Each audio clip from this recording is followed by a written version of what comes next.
विषय शिक्षा लाभ करिसथि। Now the elders, they learn some Greek words and they will be speaking today. ସେମାନେ କିଛି ଗ୍ରୀକ ଭାଷା ମଧ୍ୟ ଶିଖିଛନ୍ତି ଯାହାକି ସେମାନେ ଆଜି ତାର ପ୍ରମାଣ ଦେବେ। Hallelujah. Hallelujah. We heard last Sunday the message about the fruit of the Spirit.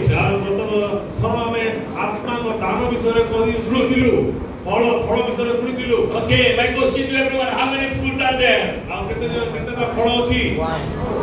Only one fruit of the Spirit. Hallelujah. କେବଳ ଗୋଟିଏ There are ଫଳ। no 9 fruits, only one fruit. ଆଉ ସେଟା ଭୁଲ ବୁଝନ୍ତୁ ନାହିଁ ଯେ 9ଟା ଫଳ ଅଛି, ମାତ୍ର ଗୋଟିଏ ଫଳ।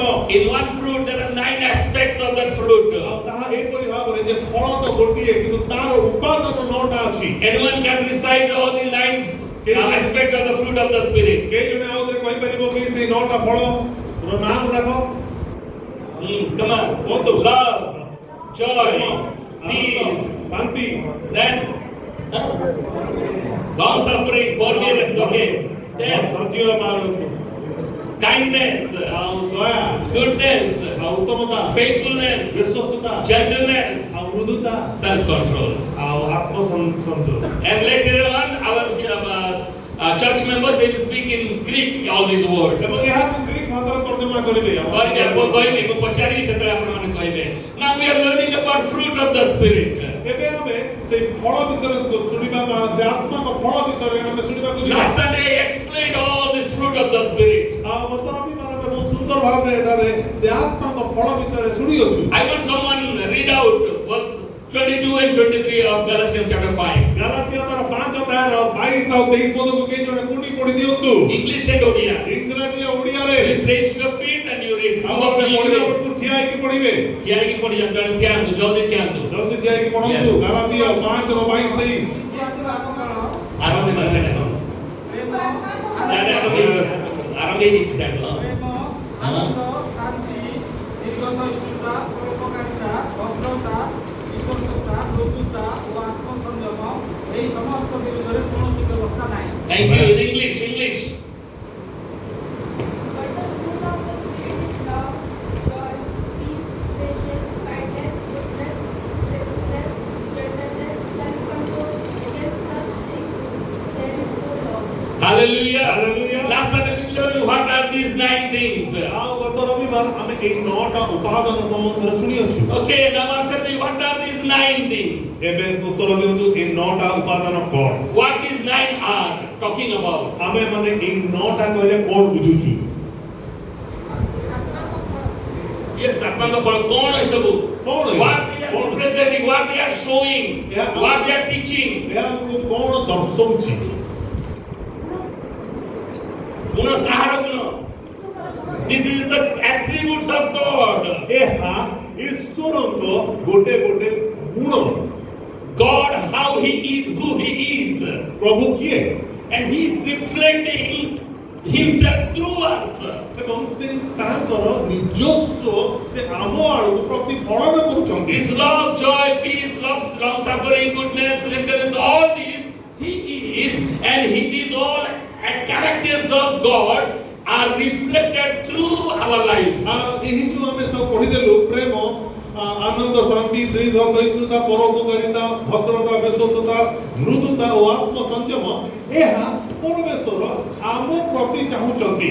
And I want to speak today about why these 9 things are there. What are the purpose and benefits of the fruit of the Spirit? ଏହି ଆତ୍ମାଙ୍କ ଫଳର ଉଦ୍ଦେଶ୍ୟ କଣ ଏବଂ ତାଙ୍କର ଲାଭଜନକ ବିଷୟ କଣ ତାହା ଆମେ ଆଜି ଶିଖିବା। God's desire is not only we should know Him, but we should become like Him.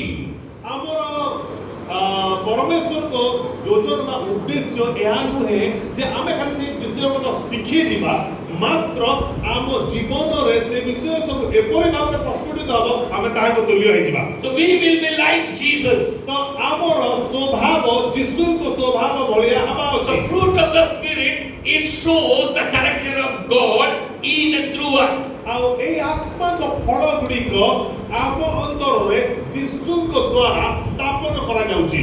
God gave His Holy Spirit to us and in us. ଆଉ ପରମେଶ୍ୱର ତାଙ୍କ ପବିତ୍ର ଆତ୍ମାକୁ ଆମ ଅନ୍ତର ମଧ୍ୟରେ ସ୍ଥାପନ କରିଅଛନ୍ତି। And that Holy Spirit produces transformed character in us, which are called the fruit of the Spirit. ଆଉ ସେଇ ପବିତ୍ର ଆତ୍ମା ଯୋଉ ରୂପାନ୍ତର କାର୍ଯ୍ୟ ଆମ ଅନ୍ତରରେ ସାଧନ କରୁଅଛନ୍ତି ତାହାକୁ ଆତ୍ମାଙ୍କ ଫଳ ବୋଲି ଆମେ ବୁଝୁଛୁ। Once again repeating, listen carefully, you need listen. ଆପଣ ବହୁତ ଶୁଣି ନାହାନ୍ତି, ଆଉ ଥରେ ଧ୍ୟାନ ଦେଇ ଶୁଣନ୍ତୁ। Holy Spirit is producing some characters of God in us.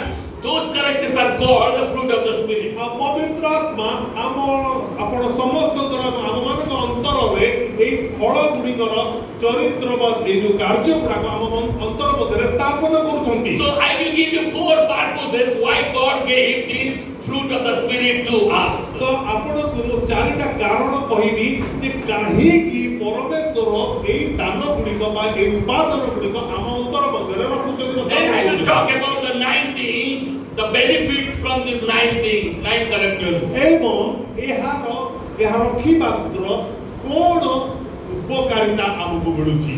Okay, what are the purposes? Number 1, ଠିକ ଅଛି, 1 ନମ୍ବର ଉଦ୍ଦେଶ୍ୟ ଆପଣମାନେ ଦେଖନ୍ତୁ, to reflect the character of Jesus Christ. ଯୀଶୁ ଖ୍ରୀଷ୍ଟଙ୍କ ତୁଲ୍ୟ ହେବା। We are reflecting the characters of Jesus Christ through the fruit of the Spirit. ଏଇ ଆତ୍ମାଙ୍କ ଫଳ ଦ୍ୱାରା ଯୀଶୁ ଖ୍ରୀଷ୍ଟଙ୍କୁ ଆମ ଅନ୍ତରରେ ପ୍ରତିଫଳନ କରିବା। Main reason of giving us the fruit of the Spirit is so that we should resemble with Jesus Christ. ଆଉ ଏଇ ଯୋଉ ଆତ୍ମାଙ୍କ ଫଳ ଗୁଡ଼ିକ ଆମ ଅନ୍ତରରେ ଧାରଣ କରିବା ଅର୍ଥ ଏହା ଯେ ଆମେ ପୁରା ଯୀଶୁଙ୍କ ତୁଲ୍ୟ ହେବାକୁ ପଡ଼ିବ। Hello, listen carefully. Few months before I spoke here, କିଛି ଦିନ ପୂର୍ବରୁ ଆଉ କିଛି ମାସ ପୂର୍ବରୁ ଆପଣମାନଙ୍କ ଠାରେ ଏଇଟା କିଛି ମୁଁ କହିଥିଲି ଏଇଟା, ହେଇଥିଲା। maybe last year, when Jesus went back to heaven, ଯେତେବେଳେ ଯୀଶୁ ସ୍ୱର୍ଗକୁ ଯିବେ ଯାଇଛନ୍ତି, ଗଲେ, someone asked him, କେହି ଜଣେ ତାଙ୍କୁ ପଚାରେ, did you reach to the end of the world? ତୁମେ କଣ ଜଗତର ଶେଷ ପର୍ଯ୍ୟନ୍ତ ପହଞ୍ଚିଲ? Jesus answered, ଯୀଶୁ ଉତ୍ତର ଦିଅନ୍ତି, no. ନା, I trained up only 12. ମୁଁ 12 ଜଣଙ୍କୁ ଶିକ୍ଷା ଦେଲି, And I trained up only 120. ତାପରେ 120 ଜଣ, And I trained that in such a way, ଏବଂ ସେମାନଙ୍କୁ ଏପରି ଭାବରେ ଶିକ୍ଷା ଦେଇଛି they will reach to the end of the earth. ସେମାନେ ଜଗତର ଶେଷ ପର୍ଯ୍ୟନ୍ତ ଯିବେ। In other words, ଅନ୍ୟ ଭାଷାରେ କହିବାକୁ ବୁଝ, I made many people like me so that they will go and they will do the work. ମୁଁ କିଛି ଲୋକଙ୍କୁ ମୋର ତୁଲ୍ୟ କରିଦେଇଅଛି ଯୋଉମାନେ କି ଜଗତର ଶେଷ ପର୍ଯ୍ୟନ୍ତ ମତେ ପ୍ରଚାର କରିବେ। That means his work is not ended up with Jesus, but it will be ended with his disciples. ତାହାଙ୍କର ଏହାର ଅର୍ଥ ଏ ବକ୍ତବ୍ୟର ଅର୍ଥ ହେଉଛି ତାହାଙ୍କ କାର୍ଯ୍ୟ ଯୀଶୁଙ୍କ ସଙ୍ଗରେ ବା ତାହାଙ୍କ ସଙ୍ଗରେ ସମାପ୍ତ ହେଇଯାଇ ନାହିଁ, ମାତ୍ର ଶିଷ୍ୟମାନଙ୍କ ଦ୍ୱାରା ଚାଲିତ ହୋଇଛି। Tell me where Jesus was geographically when he came to this world. ଟିକେ ମନରେ ଗୋଟେ ଚିନ୍ତା କରନ୍ତୁ, ଭୌଗୋଳିକ ଭାବରେ ଯୀଶୁ କେଉଁ ସ୍ଥାନରେ ଥିଲେ, Where Jesus came. କୋଉ ଜାଗାରେ ଥିଲେ? କୋଉ ଏରିଆରେ ଯୀଶୁ ଆସି ପ୍ରଚାର କଲେ? In the Middle East. ମଧ୍ୟପ୍ରାଚ୍ୟ। ମଧ୍ୟପ୍ରାଚ୍ୟ ଅଞ୍ଚଳରେ Jesus came to this Middle East and he preached in Jerusalem and all this Judea and this Samaria area, Galilee. ଆଉ ସେ କେବଳ ଜିହୁଦା, ସମୀରଣୀୟ ଏବଂ ଗାଲିଲି ପ୍ରଦେଶରେ ରହିକିରି ସେ ପ୍ରଚାର କରିଛନ୍ତି। Then the disciples they spreaded the news, good news to everywhere. କିନ୍ତୁ ଦେଖନ୍ତୁ ତାଙ୍କ ଶିଷ୍ୟମାନେ ଏହି ଶିକ୍ଷାକୁ ପୃଥିବୀର ଶେଷ ପର୍ଯ୍ୟନ୍ତ ପ୍ରଚାର କଲେ। Listen, I am talking about the fruit of the Spirit, the reason why God gave us the fruit of the Spirit. ତେଣୁ କରିକି ଆପଣମାନଙ୍କୁ ମୁଁ ସେ କାରଣ କହିବାକୁ ଚାହୁଁଛି ଯେ ପ୍ରଭୁ କାହିଁକି ତାଙ୍କ ଦାନ ବା ତା ଆତ୍ମାଙ୍କ ଫଳ ଗୁଡାକ ଦେଇ ଅଛନ୍ତି। Unless you listen carefully, you cannot understand. ଧ୍ୟାନର ସହକାରେ ନ ଶୁଣିଲେ ବୁଝିପାରିବେ ନାହିଁ। So Jesus walked in Galilee and Jerusalem and Samaria. ତେଣୁ କରି ଯୀଶୁଙ୍କର କାର୍ଯ୍ୟ ଗାଲିଲି, ସମରଣୀୟ ଆଉ ଜିହୁଦାରେ ଥିବା ଅଞ୍ଚଳକୁ ଦେଖନ୍ତୁ। But why Jesus did not come to Sambalpur and Burla? କାହିଁକି ଯୀଶୁ ସେଇ ସମୟରେ ବୁର୍ଲା କିମ୍ବା ସମ୍ବଲପୁର ଓଡ଼ିଶାକୁ ଆସିନାହାନ୍ତି ତ? Why he didn't come? କାହିଁକି ଆସିଲେନି? So did he complete his work? କଣ ସେ ନ ଆସିବା ଦ୍ୱାରା ତାଙ୍କ କାମ ସରିଗଲା କି? Who is Jesus? ଯୀଶୁ କିଏ? Jesus is love. ଯୀଶୁ ପ୍ରେମ, Jesus is joy. ସେ ଆନନ୍ଦ, Jesus is peace. ସେ ଶାନ୍ତି, Jesus is long suffering. ସେ ଧୈର୍ଯ୍ୟ, Jesus is goodness. ସେ ଉତ୍ତମତା, Jesus is gentleness.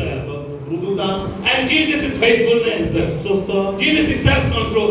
ଆତ୍ମସଂଯମୀ। So whenever you are seeing Jesus, ଯେତେବେଳେ ଆପଣ ଯୀଶୁଙ୍କୁ ଦେଖନ୍ତି you are seeing all these 9 qualities. ସେତେବେଳେ ଆପଣ ଏଇ 9ଟା ଉପାଦାନ ଦେଖୁଛନ୍ତି। So about Burla and Sambhalpur area, ତ ବୁର୍ଲା ଆଉ ସମ୍ବଲପୁରରେ he chose some people like you and me, ସେ ଆପଣ ଆମ ଭଳିଆ ଲୋକଙ୍କୁ ବାଛନ୍ତି and he gave Jesus Spirit in us, ତ ସେ ଆମ ଅନ୍ତରରେ Listen. ଯୀଶୁଙ୍କ ଆତ୍ମା ଭରି ଦିଅନ୍ତି and that Jesus Spirit is producing Jesus fruit. ଆଉ ସେ ଯୀଶୁଙ୍କ ଆତ୍ମା ଯୀଶୁଙ୍କ ଫଳ ଧାରଣ କରେ। Whenever you are moving in Sambhalpur and Burla, ତ ଆପଣ ମନେ କରନ୍ତୁ ଯେ ସମ୍ବଲପୁର ବୁର୍ଲାରେ ଆପଣ କୁଆଡ଼େ ଯାଉଛନ୍ତି then people will see Jesus in and through you. ତ ଲୋକମାନେ ଯୀଶୁଙ୍କୁ ଆପଣଙ୍କ ଅନ୍ତରରେ ଦେଖିବେ। Are you getting my point? ହଁ, ବୁଝିଲେ? ବୁଝିପାରିଲେ ସମସ୍ତେ? So whenever you are walking in Dhipapara, ତ ଯେତେବେଳେ ଆପଣ ଢିପାପଡ଼ାରେ ବୁଲୁଛନ୍ତି people will see you love, joy, peace, long suffering. That means people are seeing Jesus. ତା ଅର୍ଥ ଯେତେବେଳେ ଲୋକମାନେ ଆପଣଙ୍କ ଢିପାପଡ଼ାରେ ପ୍ରେମ, ଦୟା, ଆନନ୍ଦ, ଶାନ୍ତି, ପରୋପକାରିତା ଦେଖୁଛନ୍ତି ଆପଣଙ୍କ ପାଖରେ ଯୀଶୁକୁ ଦେଖୁଛନ୍ତି। Hallelujah. This is how Jesus is moving in Dhipapara and Burla and Sambhalpur. ଏହି ପ୍ରକାରରେ ଯୀଶୁ ଢିପାପଡ଼ା ବୁର୍ଲା ପୃଥିବୀର ଚାରିଆଡ଼େ ବୁଲୁଛନ୍ତି। Did you get my point? Why Jesus, God gave fruit of the Spirit? ଆପଣମାନେ ବୁଝିପାରୁଛନ୍ତି ଏ ବିଷୟ କାହିଁକି ପ୍ରଭୁ ଆତ୍ମାଙ୍କ ଫଳ ସବୁ ଦେଲେ? He is moving through us. ସେ ଆମ ସହିତ ଚାଲୁଛନ୍ତି। Hallelujah. Hallelujah. Our 9-11 people, they went to Ramtapur. ରାମତାପୁରକୁ ଆମର ଯୁବକମାନେ ଯାଇଥିଲେ And they encountered some challenges. ଆଉ ସେଠାରେ ତାଙ୍କୁ କିଛି ପ୍ରତିରୋଧ ହେଲା ଆଉ ସେମାନଙ୍କୁ କିଛି Just ଅସହଜ ହେଲା। example. ଅସହଜ ହେଲା। Udaharanamukku. So what they are saying, they are showing long suffering, they are showing self-control, they are showing gentleness, peace and joy. It is coming out of their life. Means other people, they could see Jesus in them. ତ ଯେତେବେଳେ ସେମାନେ ଅସହଜ ହେଇ ପଡ଼ିଲେ ସେମାନେ ସେତେବେଳେ ନିଜର ଦୀର୍ଘ ସହିଷ୍ଣୁତା, ପ୍ରେମ, ଆନନ୍ଦ, ଶାନ୍ତି ଏସବୁ ଦେଖେଇବାକୁ ଲାଗିଲେ ଏବଂ ତାହାକୁ ଦେଖିକିରି ଅନେକ ଲୋକମାନେ ସେମାନେ ଯୀଶୁଙ୍କୁ ତାଙ୍କ ଅନ୍ତରରେ ଦେଖିଲେ। Hallelujah. Hallelujah. This is how we are preaching Jesus to other people. ସେମାନେ ପ୍ରଚାର ନ କରିକିରି ଯୀଶୁଙ୍କୁ ଅନ୍ୟମାନଙ୍କର ପ୍ରଚାର କରିଦେଲେ। How many people are there in Burla? ବୁର୍ଲାରେ କେତେ ଲୋକ ଅଛନ୍ତି? Roughly, how many people are there in Burla? ଅନ୍ଦାଜରେ କୁହନ୍ତୁ ବୁର୍ଲାରେ କେତେ ଥିବେ? Suppose 1 lakh people. ଲକ୍ଷ ଲୋକ ହେବେ। ଗୋଟେ ଲକ୍ଷ ହେଇଥିବ, ମନେ ରଖନ୍ତୁ। How many of you preach to 100 people in Burla? ବୁର୍ଲାରେ 100 ଜଣଙ୍କୁ ଆପଣମାନେ କେତେ ପ୍ରଚାର କରିଛନ୍ତି? କିଏ ଅଛନ୍ତି କି 100 ଜଣଙ୍କୁ ପ୍ରଚାର କରିବା ଲୋକ? ବୁର୍ଲାର 100 ଜଣଙ୍କୁ ପ୍ରଚାର କରିବା ଲୋକ କିଏ କିଏ ଅଛନ୍ତି କି ହାତ ମାରନ୍ତୁ? ପ୍ରଚାର କରିବେ 50 ଜଣ 50 anyone just 50 ଜଣଙ୍କୁ ପ୍ରଚାର କରିছে କି ଏଠି ବୁଝିଗଲି 20 20 ଜଣଙ୍କୁ ପ୍ରଚାର 20 କରିବା ଜଣଙ୍କୁ ଲୋକ ପ୍ରଚାର କରିଛନ୍ତି କି? Okay, ଅଛନ୍ତି 20 unless we preached. ଆମେ ମାନେ ପ୍ରଚାର କରିଥାଉ।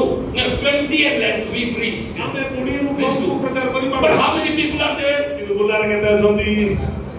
1 lakh. ଅଧିକ ଲକ୍ଷ 1 lakh people are there, but we preach to 20 people. ଆମେ ମାନେ ଲକ୍ଷ ଲୋକ ଥିବା ଜାଗାରେ 20 ଲୋକଙ୍କୁ ପ୍ରଚାର କରୁଛୁ। What about 99,980 people? ତାହେଲେ ବାକି ଲୋକମାନଙ୍କ ସମ୍ବନ୍ଧରେ କଣ? If we preach to them, କଣ ତାଙ୍କ ପ୍ରଚାର କଲୁ କି? but we are praying, କିନ୍ତୁ ଆମେ ପ୍ରାର୍ଥନା କରୁ Lord, you save Burla. ପ୍ରଭୁ ତୁମେ ବୁର୍ଲାକୁ ଉଦ୍ଧାର କର। How they will believe unless they hear the gospel? That is what Bible କେମିତି says. ସେମାନେ ସୁସମାଚାର ନ ଶୁଣିକି ପ୍ରଭୁଙ୍କ ଠାରେ ବିଶ୍ୱାସ କରିବେ? Bible ସେମିତି ଲେଖା ଅଛି. How they will believe? କେମିତି? Is it possible to go and preach to every individual? କଣ ପ୍ରତ୍ୟେକ ବ୍ୟକ୍ତିଗତ ଭାବରେ ପ୍ରଚାର କରିବା ସମ୍ଭବ କି? ଯାଇକି ପ୍ରଚାର କରିପାରିବେ କି ମାର୍କେଟରେ? ଯାଇକି ପ୍ରଚାର କରିବେ କି ବଡ଼ ଲୋକମାନଙ୍କୁ ସମ୍ଭବ କି? But it is possible through the fruit of the Spirit. କିନ୍ତୁ ଆତ୍ମାଙ୍କ ଫଳ ଦ୍ୱାରା ଏହା ସମ୍ଭବ। Whenever we are moving into the market area, ଆମେ ମାର୍କେଟକୁ ଗଲାବେଳେ whenever we are talking to the marketing people, ଯେତେବେଳେ ଆମେ ବଜାର ଯାଉଛୁ whenever we are sitting in our classroom, class ରୁମରେ we are working with other people, with our colleagues, ଅଫିସରେ କଲେଜରେ whenever we are going to play with other people, ଖେଳ ପଡ଼ିଆରେ in all these, through the fruit of the Spirit, we are preaching Jesus Christ. ସେଇ ଜାଗାରେ ଆତ୍ମାଙ୍କ ଫଳ ଦ୍ୱାରା ଆମେ ଯୀଶୁଙ୍କୁ ପ୍ରଚାର କରୁଛୁ। Hallelujah. Hallelujah. How many of you think that out of 1 lakh people, 50,000 people have seen him? ଆପଣମାନଙ୍କ ମଧ୍ୟରୁ କେତେ ଜଣ ବିଶ୍ୱାସ କରନ୍ତି ଯେ ଲକ୍ଷେ ଭିତରୁ 50,000 ଆମକୁ ଦେଖିଥିବେ ନିଶ୍ଚୟ ଦେଖିଥିବେ ଦେଖିଥିବେ କି ନାହିଁ? ନିଶ୍ଚୟ ଦେଖିଥିବେ। ମତେ ତ ପ୍ରାୟ 80,000 ଲୋକ ଦେଖିଥିବେ 1 ଲାଖ।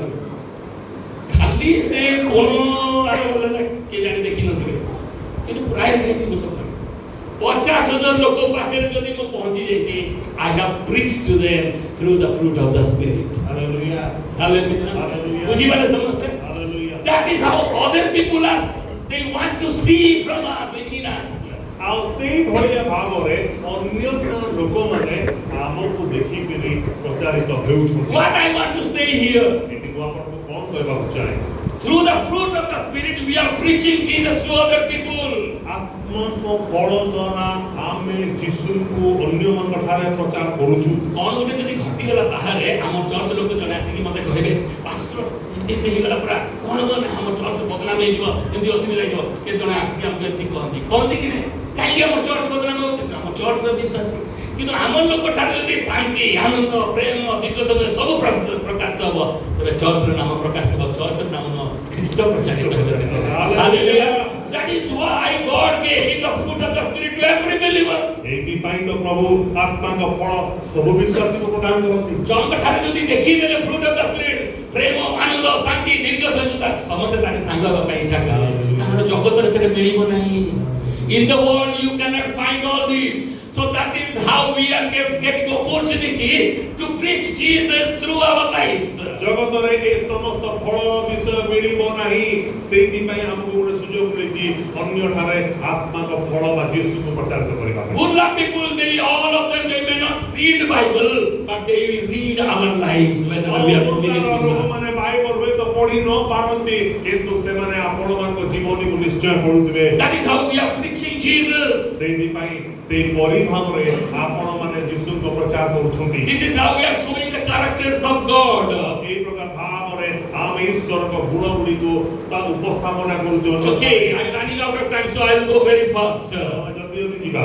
Number one, reflecting characters of Jesus Christ. ଯୀଶୁଙ୍କର ଚରିତ୍ର ଅନ୍ୟଠାରେ ପ୍ରତିଫଳନ କରିବା। Why God gave us fruit of the Spirit? Number two, A 2 number ବିଷୟ to glorify God. ଈଶ୍ୱରଙ୍କୁ ଗୌରବ ଦେବା। Everyone say glorify God. ଈଶ୍ୱରଙ୍କୁ ଗୌରବ ଦେବା। Everyone say one ସମସ୍ତେ କୁହନ୍ତୁ to glorify God. English. ଈଶ୍ୱରଙ୍କୁ ଗୌରବ ଦେବା। English to glorify God. Glorify God. To glorify God. ଓଡ଼ିଆରେ ଈଶ୍ୱରଙ୍କୁ ଗୌରବ ଦେବା। ତମେ କୁହ। Not listening. They are not listening. ତମେ କୁହ। Come on, say glorify God. To glorify God. ଈଶ୍ୱରଙ୍କୁ ଗୌରବ ଦେବା। ଈଶ୍ୱରଙ୍କୁ ଗୌରବ ଦେବା। How we will give glory to God? ତାହେଲେ ଆମେ କେମିତି ଗୌରବ ଦେବା? I am giving one example. ଗୋଟେ ଉଦାହରଣ ଦେବି। Just 10 days before we plucked this blackberry. ଆମେ 10 ଦିନ ତଳେ ଜାମୁ ତୋଳୁଥିଲୁ।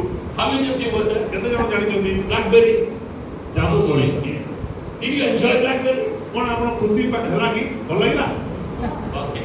Why after church? Why you didn't go and you stayed here that time? ଆଉ ଚର୍ଚ୍ଚ ସରିଲା ପରେ କାହିଁକି ସେଟା ଜଗିକି ରହିଲେ କାହିଁକି ଘରକୁ ଗଲେନି? It is in your mind that blackberry is full. The tree is full of blackberries. ଆପଣ ମନରେ ଅଛି ଯେ ପୁରା ଗଛ ସାରା ଗଛ ସାରା ଭର୍ତ୍ତି ଭର୍ତ୍ତି ଅଛି। ଅଛି। ଆଜି ତୋଳିବା। It is very hot outside. ବାହାରେ ସେତେବେଳେ ବହୁତ ଖରା ହଉଥିଲା। You did not go home, କିନ୍ତୁ ଆପଣ ମାନେ ଘରକୁ ଗଲେ ବି but ନାହିଁ। you stayed under the tree. ଗଛ ତଳେ ରହିଲେ। I saw all of you were holding to that net. ସେ ନେଟକୁ ଧରିକି ଠିଆ ହେଇଥିଲେ ମୁଁ ଦେଖିଛି। How many of you were holding that net? କେତେ ଜଣ ନେଟ ଧରିଥିଲେ? See the hands. କେତେ ଜଣ ନେଟ All of ଧରିଥିଲେ? you were holding. ସମସ୍ତେ ଧରିଥିଲେ ନା? All of you plucked. ସମସ୍ତେ ତୋଳିଛନ୍ତି। All of you took. ଆଉ ଖାଇଲେ ବି। Taken to your home. ଘରକୁ ବି ନେଇକି ଗଲେ। Yes. ହଁ କି ନାହିଁ? Did you enjoy? Your family members enjoyed? Okay, your family members asked you. ଆପଣଙ୍କ ପରିବାର ଲୋକ ପଚାରିଥିବେ Where you got it from? ଆରେ ଜାମୁ କୋଉଠୁ ପାଇଲ? It is from our church. ଆଉ ଚର୍ଚ୍ଚରୁ ଥିଲା।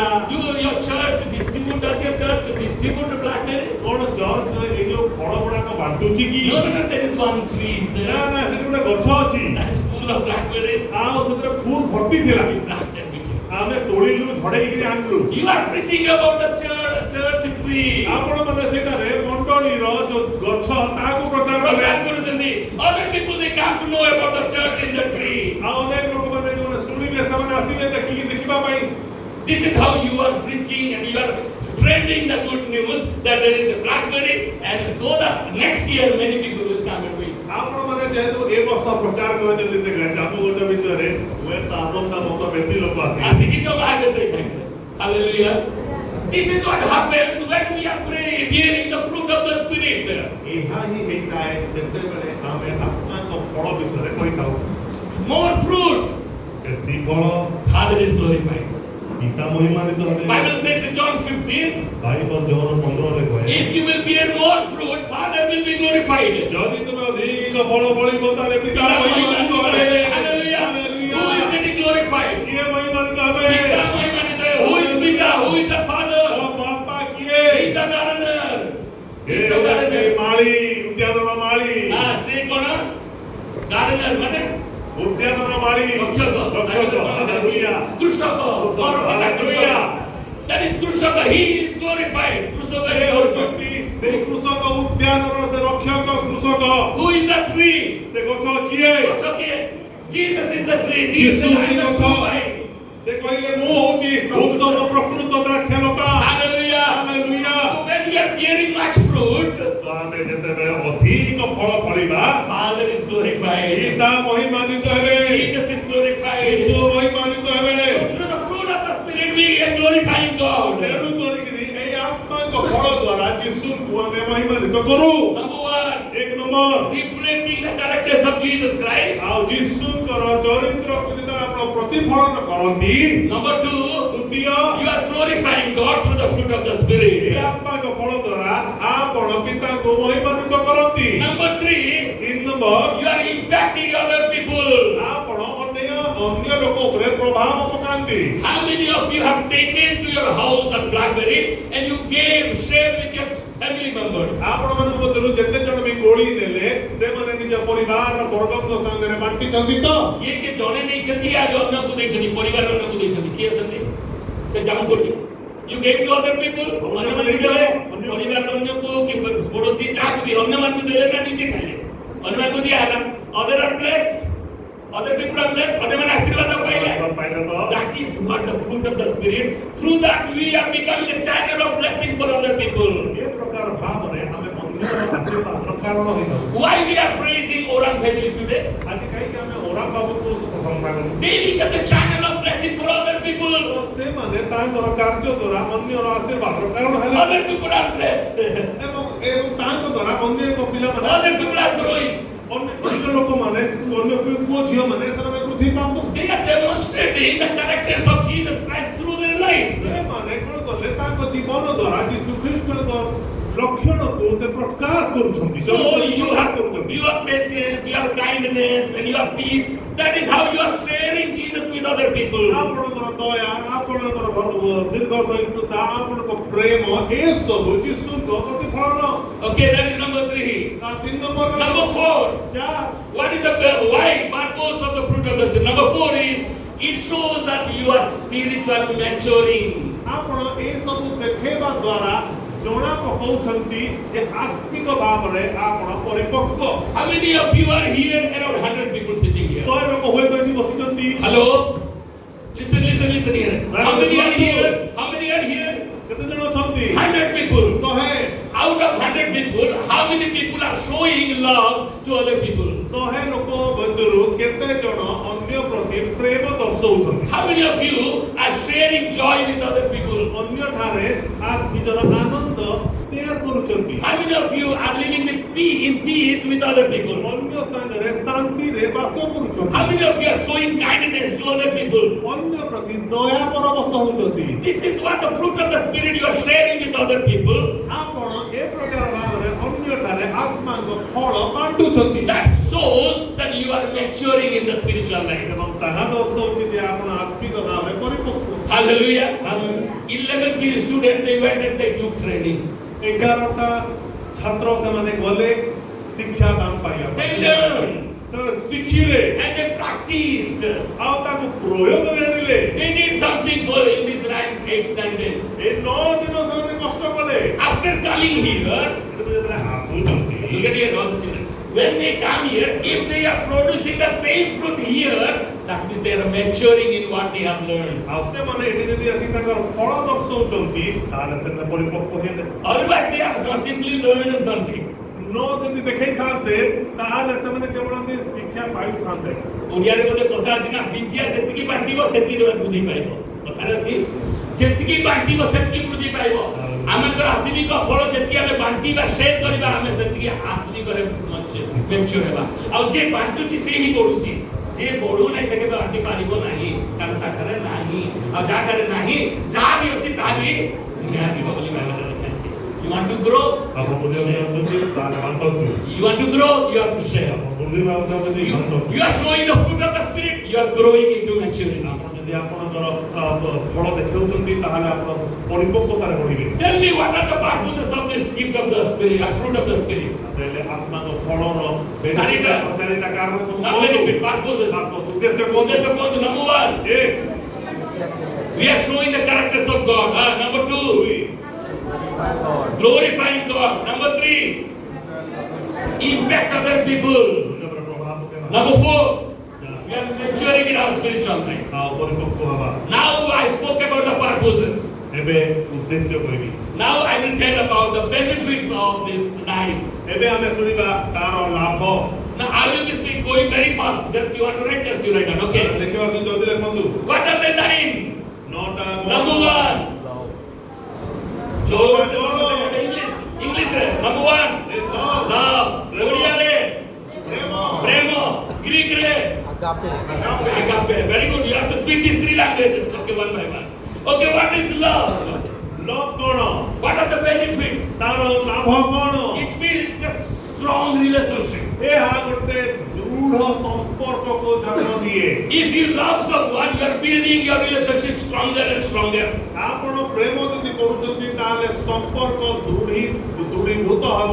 You love God, then you are building relationship stronger with God. ଯଦି ପରମେଶ୍ୱରକୁ ପ୍ରେମ କରୁଛନ୍ତି ତାହେଲେ ଆପଣଙ୍କ ତାଙ୍କ ସାଙ୍ଗରେ ସମ୍ପର୍କ ଦୃଢୀଭୂତ ହେବ। You are loving other people, you are building your relationship stronger. ଆପଣ ଅନ୍ୟ ପାଖରେ ଯଦି ପ୍ରେମ ଦେଖୁଛନ୍ତି ତାହେଲେ ତା ସାଙ୍ଗରେ ମଧ୍ୟ ସମ୍ପର୍କ ଦୃଢୀଭୂତ ହେବ। This love is the foundation of all Christian characters. Christian ଚରିତ୍ରର ପ୍ରମୁଖ ମୂଳଭୂମି ହେଉଛି ପ୍ରେମ। I spoke about fast and last. You remember last Sunday? ଗତ ରବିବାର ମୁଁ କହିଥିଲି ଫାଷ୍ଟ ଆଉ ଲାଷ୍ଟ ଦିଟା ବହୁତ ଇମ୍ପୋର୍ଟାଣ୍ଟ। ଏ ଦିଟା ଉପରେ ବାକି ସବୁ ସାତଟା ବି ନିର୍ଭର କରେ। ମନେ ଅଛି? What is first? ଫାଷ୍ଟ କଣ? ପ୍ରେମ. What is last? ଆତ୍ମସଂଯମ। Self control. Very good. These two are very important in our life. Of course, all the others also. ବାକି ମାନେ ମଧ୍ୟ ଜରୁରୀ ଅଟେ। But these others are hanging on these two. କିନ୍ତୁ ଅନ୍ୟ ସାତଟା ବିଷୟ ଏଇ ଦୁଇଟା ଉପାଦାନ ଉପରେ ଝୁଲିକି ରହିଛି। So agape is love with our God. ତ ଏଇ ପ୍ରେମ ଯାହାକୁ ଆମେ ଆଗାପେ ବୋଲି କହୁଛୁ ଇବ୍ରୀରେ ତାହା ଈଶ୍ୱରଙ୍କ ପ୍ରେମକୁ ବୁଝାଏ। And when we love other people, we should love with agape love. ତ ଯେତେବେଳେ ବି ଆପଣ ପ୍ରେମ ଦେଖାଉଛନ୍ତି ଏଇ ଆଗାପେ ମାଧ୍ୟମରେ ଦେଖାନ୍ତୁ। I said there are 4 types of words in Greek about love. ଆଉ 4 ପ୍ରକାରର ଗ୍ରୀକ୍ ଭାଷାରେ ପ୍ରେମର ଶବ୍ଦ ଅଛି। So agape is related to godly love. ଆଉ ଆଗାପେକୁ କେବଳ ଈଶ୍ୱର ପ୍ରେମ ସାଙ୍ଗରେ ତୁଳନା କରାଯାଏ। So what is happening when we have love with us? ତେଣୁ କରିକିରି ଆମେ କଣ ପାଉ ଯେତେବେଳେ এই ପ୍ରକାର ପ୍ରେମ ଜାତ ହୁଏ? If we have broken relationship, ଯଦି ଆମ ପାଖରେ ଗୋଟେ ଭଗ୍ନ ସମ୍ପର୍କ ଅଛି, we are like enemy to each other. ଯଦି ଆମେ ଦୁହେଁ ଦୁହିଁଙ୍କୁ ଶତ୍ରୁ, If I have love with me, ଯଦି ମୋ ପାଖରେ ପ୍ରେମ ଅଛି it will unite the broken relationship. ତାହେଲେ ସେ ଭଙ୍ଗା ସମ୍ପର୍କ ଯୋଡି ହେବ। ଯୋଡ଼ିବାକୁ ପ୍ରେମ ଦ୍ୱାରା। Hallelujah. Hallelujah. Love unites the broken relationship. କାରଣ ପ୍ରେମ ଭଗ୍ନ ସମ୍ପର୍କ ଯୋଡ଼ିବାରେ ସହାୟକ ହୁଏ। If we have misunderstanding for something, ଯଦି କିଛି ବିଷୟ ପାଇଁ ଆମର ଭୁଲ ବୁଝାମଣା ଅଛି, because of love we will unite together. ପ୍ରେମ ଯୋଗୁଁ ସେ ବୁଝାମଣା ସମ୍ପର୍କରେ ବଦଳିତ ହେଇଯାଏ। If we have conflict with each other, ଯଦି ବଚସା ଅଛି, because of love we unite together. ପ୍ରେମ ଦ୍ୱାରା ତାହା ଆଉଥରେ ଏକତ୍ରୀକରଣ ହୁଏ। So what are the benefits of the love? ତେଣୁ କରି ପ୍ରେମର ଲାଭ ବିଷୟରେ ଆପଣ ଜାଣିଲେ। Number one, your family will be stronger if you have love in your ଯଦି family. ଆପଣଙ୍କ ପରିବାରରେ ପ୍ରେମ ଅଛି ତାହା ଦୃଢ଼ୀଭୂତ ହେବ। If you have other people like friend, your friendship will be stronger if you have love. ପ୍ରେମ ଅଛି ତାହେଲେ ବନ୍ଧୁତ୍ୱ ବଢେ। And it will call healthy friendship. ଆଉ ତାହାକୁ ଗୋଟେ ସୁସ୍ଥ ସମ୍ପର୍କ ସାଙ୍ଗରେ ତୁଳନା କରାଯାଏ। ସୁସ୍ଥ ବନ୍ଧୁତ୍ୱ। Okay. If you have love in the church, ଯଦି ମଣ୍ଡଳୀରେ ପ୍ରେମ ଅଛି then we will have unity in the church. ତାହେଲେ ମଣ୍ଡଳୀରେ ଏକତା ଆସେ। Once again, 3 things I'm saying. All I will say 3. Okay. ସବୁବେଳେ ତିନିଟା ବିଷୟ କହିବି। Number one, ଏକ, because of love we will have strong family. ପ୍ରେମ ଯୋଗୁଁ ପରିବାର ପରିବାରରେ ସମ୍ପର୍କ ସୁଦୃଢ ହୁଏ। Number two, we will have healthy friendship. ଆଉ ଗୋଟେ ହେଉଛି ସୁସ୍ଥ ବନ୍ଧୁତ୍ୱ ଲାଭ ହୁଏ। Number three, we will have unity in the ଏବଂ church. ତୃତୀୟରେ ଯେ ମଣ୍ଡଳରେ ଐକ୍ୟତା ଲାଭ ହୁଏ। Why love is so important? ତାହେଲେ ପ୍ରେମ ଏତେ ଗୁରୁତ୍ୱପୂର୍ଣ୍ଣ କାହିଁକି? I said love is not a verb, but it is a noun. ଆମେ କହିଲୁ କେବେ ବି ଆପଣଙ୍କୁ ଯେ ଏହା କେବଳ ଶବ୍ଦ ମାତ୍ର ଏହା ଏକ ବିଶେଷଣ ଅଟେ। ଏହା ଗୋଟେ verb ନୁହଁ, କ୍ରିୟା ନୁହଁ, କିନ୍ତୁ ଗୋଟେ ବିଶେଷ ଅଟେ. Last time I spoke here. ଆପଣଙ୍କୁ କହିଥିଲୁ ଶେଷ କର୍ମ। It is not verb, but it is noun. ଏହା ଏକ ବିଶେଷଣ ଅଟେ। Why? କାହିଁକି? Why it is noun? এটা বিশেষ কাহিনী বিশেষ because God is love. Where it is written about God is love? କାରଣ ଈଶ୍ୱର ପ୍ରେମ ଅଟନ୍ତି। ଈଶ୍ୱର ପ୍ରେମ କରନ୍ତି ଠିକ କାରଣ ସେ ଈଶ୍ୱର ପ୍ରେମ ଅଟନ୍ତି ସେ ନିଜେ ପ୍ରେମ ଅଟନ୍ତି ତାଙ୍କ ନାଁ ହେଉଛି ପ୍ରେମ He is love. So where it is written, first John is full of God is love. ପ୍ରଥମ ଯୋହନରେ ପୁରା ସମ୍ପୂର୍ଣ୍ଣ ଅଧ୍ୟାୟ ପଢି ଦିଅନ୍ତୁ ସେଠାରେ ଈଶ୍ୱର ପ୍ରେମ ବୋଲି ବର୍ଣ୍ଣନା କରାଯାଇଛି। And first Corinthians 13 is describing about love. ଏବଂ ପ୍ରଥମ କରନ୍ତି ତାର 13 ପର୍ବ ପୁରାଟା ପ୍ରେମର ବିଷୟ ବୋଲି ଲେଖା ହେଇଛି। ବିଷୟରେ ଲେଖା ଅଛି ଈଶ୍ୱର ପ୍ରେମ ଅଟନ୍ତି ସେଟା ପ୍ରଥମ ଯୋହନରେ ଲେଖା ଅଛି ପୁସ୍ତକରେ Hallelujah. You go and study first ପୁରା first John. ପ୍ରଥମ ଯୋହନ ପୁରା ପଢି ଦିଅନ୍ତୁ। It is talking about God is ଏହା love. ଈଶ୍ୱରଙ୍କର ପ୍ରେମ ବିଷୟରେ ବର୍ଣ୍ଣନା କରାଯାଇଛି। So my dear church, when we are hearing the fruit of the Spirit that is love, we are participating in divine love. ଆମେ ଯେତେବେଳେ ପ୍ରେମ ବିଷୟରେ ଏଠାରେ ଚର୍ଚ୍ଚା କରୁଛୁ ସେତେବେଳେ ଆମେ ଦୈନିକ ପ୍ରେମ ବିଷୟରେ ଆମେ ଶିକ୍ଷା ଲାଭ କରୁ। Bible says love fulfills God's law. କାରଣ ବାଇବଲ କହେ ଯେ ଈଶ୍ୱରଙ୍କ ପ୍ରେମ ଈଶ୍ୱରଙ୍କର ବ୍ୟବସ୍ଥାକୁ ସାଧନ କରେ। And God's love it heals the broken hearted, broken relationship. ପ୍ରେମ ଭଗ୍ନ ସମ୍ପର୍କକୁ ଯୋଡ଼ିଥାଏ। Okay, number two is joy. ଆଉ ଦୁଇ ନମ୍ବର ଗୁଣ ହେଉଛି Joy. Anand. Everyone say joy. Anand. Joy. In Odia, Anand. in Greek, Kara. Okay. Kara actually X-A-R-A, okay? But C-H-A-R-A ଆମେ ଲେଖୁଛୁ, okay? Chara ଏମିତି ଉଚ୍ଚାରଣ ହବ Greek ରେ, okay? Okay, joy is chara. That is arising from the reconciliation with God. ଏହା ଈଶ୍ୱରଙ୍କ ସହିତ ପୁନଃସମ୍ମିଳିତ ଦ୍ୱାରା ଜାତ ହୁଏ। Listen carefully how the joy is coming. ଆପଣମାନେ ଦେଖନ୍ତୁ ଏହି ଆନନ୍ଦ କେମିତି ଆସୁଛି। It is coming from the relationship with God, from the reconciliation part of God. ଏହା ଈଶ୍ୱରଙ୍କ ସଙ୍ଗରେ ପୁନଃସମ୍ମିଳନ ଦ୍ୱାରା ହିଁ ଆନନ୍ଦ ହୁଏ। It is not rooted in the circumstances, but it is rooted in the character of God. ଏହା କୌଣସି ପ୍ରକାରର ପାରିପାର୍ଶ୍ୱିକ ପରିସ୍ଥିତିରେ ରୋପିତ ହେଇନାହିଁ ମାତ୍ର ଏହା ଈଶ୍ୱରଙ୍କ ଠାରେ ରୋପିତ ହେଇଛି। When it is coming out of the circumstances, it is said happiness.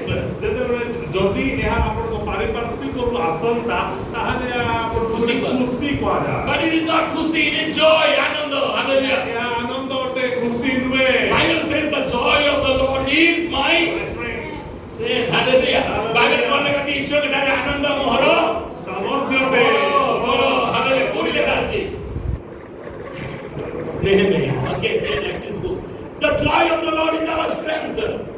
ଈଶ୍ୱରଙ୍କ ଠାରେ ଆନନ୍ଦ ମୋର ବଳ ଅଟେ। Joy provides strength during our suffering.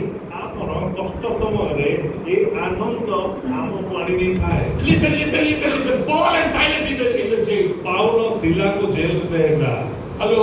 Who are there in the jail? ଜେଲରେ କିଏ ଥିଲେ? Paul and Silas. ପାଉଲ ଶିଲା। Night time, ରାତିରେ they were beaten, ତାଙ୍କୁ ମାର, they were whipped, ତାଙ୍କୁ ଚାବୁକ ମାର, and they were in the bondage.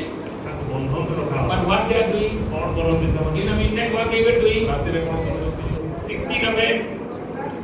They were worshiping, ସେମାନେ they were praising, they were singing. ଗାଉଛନ୍ତି। Who will sing in the jail? ଜେଲରେ କିଏ ଗାଏ? Only foolish people will do. ମୂର୍ଖମାନେ ବା ନିର୍ಬೋଧମାନେ ଗାଆନ୍ତି। What kind of foolish they are? ସେମାନେ କୋଉ ଭଳିଆ ମୂର୍ଖ? They have joy of the Lord. ସେମାନେ ଈଶ୍ୱରଙ୍କ ଠାରେ ଆନନ୍ଦ They have ପାଉଛନ୍ତି। joy of the Lord. ସେମାନେ ଠାରେ ଈଶ୍ୱରଙ୍କ They are singing. ସେମାନେ They are ଗାଉଛନ୍ତି। praising God. ପ୍ରଶଂସା। Why? କାହିଁକି? The joy of the Lord is not depending upon circumstances. କାରଣ ପାରିପାର୍ଶ୍ୱିକ ଅବସ୍ଥା ଉପରେ ଈଶ୍ୱରଙ୍କ ପ୍ରେମ ନିର୍ଭରଶୀଳ Israel ନୁହେଁ। Israel But the joy of the Lord is depending upon the reconciliation part with God. ମାତ୍ର ଈଶ୍ୱରଙ୍କ ଠାରେ ପୁନର୍ସଂସ୍ଥାପନ ସହିତ ଏହା ଜଡ଼ିତ ଅଟେ। Hallelujah. Hallelujah. That's what we could sing during this jail. ସେଇଥିପାଇଁ ତ ସେମାନେ ଜେଲରେ ଥିଲା ବେଳେ ମଧ୍ୟ ଗୀତ ଗାଇ ପାରୁଛନ୍ତି। That's what happiness it happens, but joy is coming from the Lord. ସେଇଥିପାଇଁ ତ ଆମେ କହୁଛେ ଯୋଉଟା ହେଉଛି ସେଟା ଖୁସି ମାତ୍ର ଈଶ୍ୱରଙ୍କ ଠାରେ ହିଁ ଆନନ୍ଦ ଅଛି। So what are the benefits? Three things. ଆପଣମାନେ ଏହାର ଲାଭଜନକ ବିଷୟ paile to? Now, okay, now three things I'm saying about the benefit of this joy. ଏ ଆନନ୍ଦର ତିନିଟା ଲାଭ ବିଷୟ ଆପଣ ପାଇଲେ ତ? Number one, ଏକ, emotional resilience or emotional calmness. ଆଉ ଏହା ଆପଣଙ୍କୁ ଭାବପ୍ରବଣ ଭାବରେ ସ୍ଥିର କରିଦିଏ। Our emotions are becoming calm wherever any situation is happening around ଆଉ us. ଯେକୌଣସି ପରିସ୍ଥିତି ଘଟୁନା କାହିଁକି ଆମେ ଭାବୋତ୍ପାକ ଭାବରେ ବହୁତ ଶାନ୍ତ ପରିବେଶ ପଡ଼ିଯାଅ। We are not reacting very quickly if anything is happening. ଆମେ ମାନେ ଏତେ ଶୀଘ୍ର ପ୍ରତିକ୍ରିୟା ଦେଖେଇ ନଥାଉ। Because we have joy of the Lord, the fruit of the Spirit. କାରଣ ଈଶ୍ୱରଙ୍କ ଠାରେ ଆମର ଆନନ୍ଦ ବଳ ଆଣିଦିଏ। Number two is the spiritual strength we have. ଆଉ ଆମ ପାଖରେ ଆତ୍ମିକ ଦୃଢ଼ତା ଆଣି ଦେଇଥାଏ। So whenever persecution coming, we are singing and dancing. ତ ସେଥିପାଇଁ ଯେତେବେଳେ ତାଡ଼ନା ଆସେ ଆମେ ଆନନ୍ଦରେ ଗୀତ ଗାଇ ପାରିଥାଉ। Number three is hope during hardship. ଏବଂ ତୃତୀୟ ବିଷୟ ହେଉଛି କଠିନ ସମୟରେ ଆଶା ଓ ଭରସା ରହିଥାଏ। Hallelujah. We have hope about Jesus Christ. About ଆମେମାନେ Jesus. ଆମର କଠିନ ସମୟରେ ଭରସା ସ୍ଥାପନ ଯୀଶୁଙ୍କ ଠାରେ ପାଇଥାଉ। That is how joy is impacting in our life and others' life. ଅନ୍ୟର ଏବଂ ଆମମାନଙ୍କ ଜୀବନରେ ଆନନ୍ଦ ଏ ପ୍ରକାର ପ୍ରଭାବ ବିସ୍ତାର କରିଥାଏ। What is number three? ତିନି ନମ୍ବର ବିଷୟ କଣ? Peace. ଆଉ ଶାନ୍ତି। Everyone say peace. ସମସ୍ତେ ଶାନ୍ତି କୁହନ୍ତୁ। So what is in Greek? ଗ୍ରୀକରେ କଣ? Eirene. Eirene. ସମସ୍ତେ କହ eirene. What is eirene? এই ଏରେମେ ଅର୍ଥ କଣ? What is peace? ଶାନ୍ତି ଅର୍ଥ କଣ? It is more than your emotional calmness. ଏହା ଭାବପ୍ରବଣତା ଠାରୁ ଅଧିକ ଶାନ୍ତ। Emotionally we are calm. ଆମେମାନେ ଭାବାତ୍ମକ ଭାବରେ ଶାନ୍ତି ହେଇଯାଉ। ଛାଡ଼ ତାକୁ କେତେ କଣ କଲେ ଶୁଣିବାରେ ଚୁପଚାପ ପଡ଼ିଛି. That is not what peace is. କିନ୍ତୁ ଶାନ୍ତି ପ୍ରକୃତରେ ତାହା ନୁହେଁ। It is in reconciliation with God.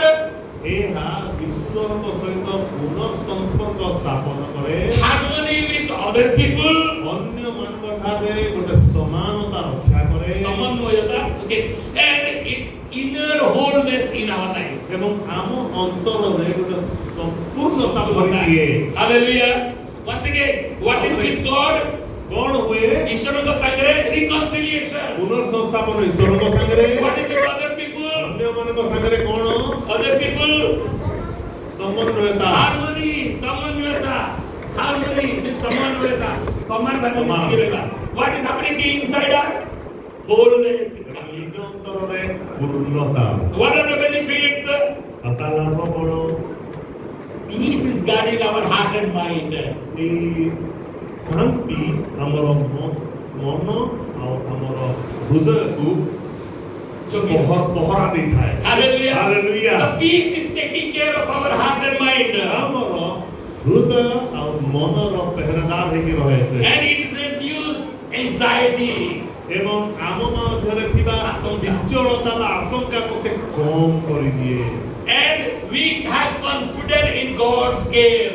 ଈଶ୍ୱରଙ୍କର ଆମ ପ୍ରତି ଯତ୍ନ ଉପରେ ଆମର ବେଶୀ ବିଶ୍ୱାସ ଆସେ। And we are very much stable during crisis time. ଏବଂ କଠିନ ସମୟରେ ଆମେ ସ୍ଥିରତା ଆଣିଥାଉ। That is what peace is giving to us. ଏହି ପ୍ରକାର ଭାବରେ ଶାନ୍ତି ଆମମାନଙ୍କ ପାଇଁ ଦିଏ। That is why we are showing peace to other people in the world. ଜଗତର ଅନ୍ୟ ଲୋକମାନଙ୍କ ନିମନ୍ତେ ଏହା ଆମେ ଦର୍ଶେଇଥାଉ। ବୁଝିପାରିଲେ କି ନାହିଁ? ଟିକେ ସ୍ପିଡ ଯିବି ଓକେ ଟାଇମ୍ ନାହିଁ। Number 4. ଚାର What is number 4? ଓ ଚାର ନମ୍ବର କଣ ଅଛି? Forbearance, long suffering, ଦୀର୍ଘ ସହିଷ୍ଣୁତା। patience.